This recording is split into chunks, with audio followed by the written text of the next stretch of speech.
హిమల్ herbal YouTube channel స్నేహితులకు నమస్తే. గత వీడియోలో మనము శుభ్రం చేసినటువంటి ఈ యొక్క అశ్వగంధ వేర్లను పాలలో ఏ విధంగా ఉడికించాలి అన్నది మనం చూసాము. పాలలో ఉడికించిన తరువాత ఈ విధంగా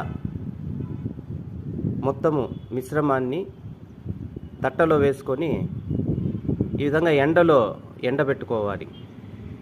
మొదట ఈ ఎండలో ఎండబెట్టుకోవడానికి మనము ఎంచుకున్న స్థలాన్ని ఊడ్చి శుభ్రం చేసుకోవాలి. ఆ తరువాత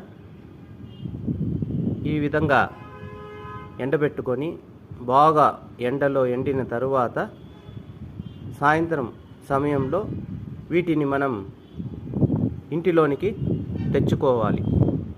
తరువాత మళ్ళీ పాలలో రాత్రిపూట బాగా ఉడికించి మళ్ళీ ఉదయం సమయంలో ఈ విధంగా ఎండబెట్టుకోవాలి. ఈ విధంగా 7 సార్లు ఈ వేర్లను పాలలో ఉడికించి ఆ తర్వాత ఎండబెట్టుకొని తరువాత ఉడికించి మళ్ళీ ఎండబెట్టుకొని ఈ విధంగా 7 సార్లు చేసినట్లయితే ఈ అశ్వగంధ వేర్లు శుద్ధి అవుతుంది. ఇప్పుడు ఇది మొదటిసారి శుద్ధి చేయడం. ఇలా ఇంకా 6 సార్లు చేయాలి. ఇలా 6 సార్లు చేసిన తర్వాత నేను మీకు ఏ విధంగా ఉంటుంది అన్నది నేను మీకు చూపిస్తాను ఫ్రెండ్స్.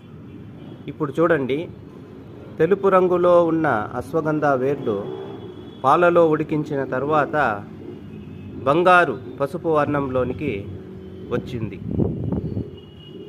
ఇలా 7 సార్లు మనము చేసినట్లయితే ఇంకా బాగా రంగు మారుతుంది ఫ్రెండ్స్.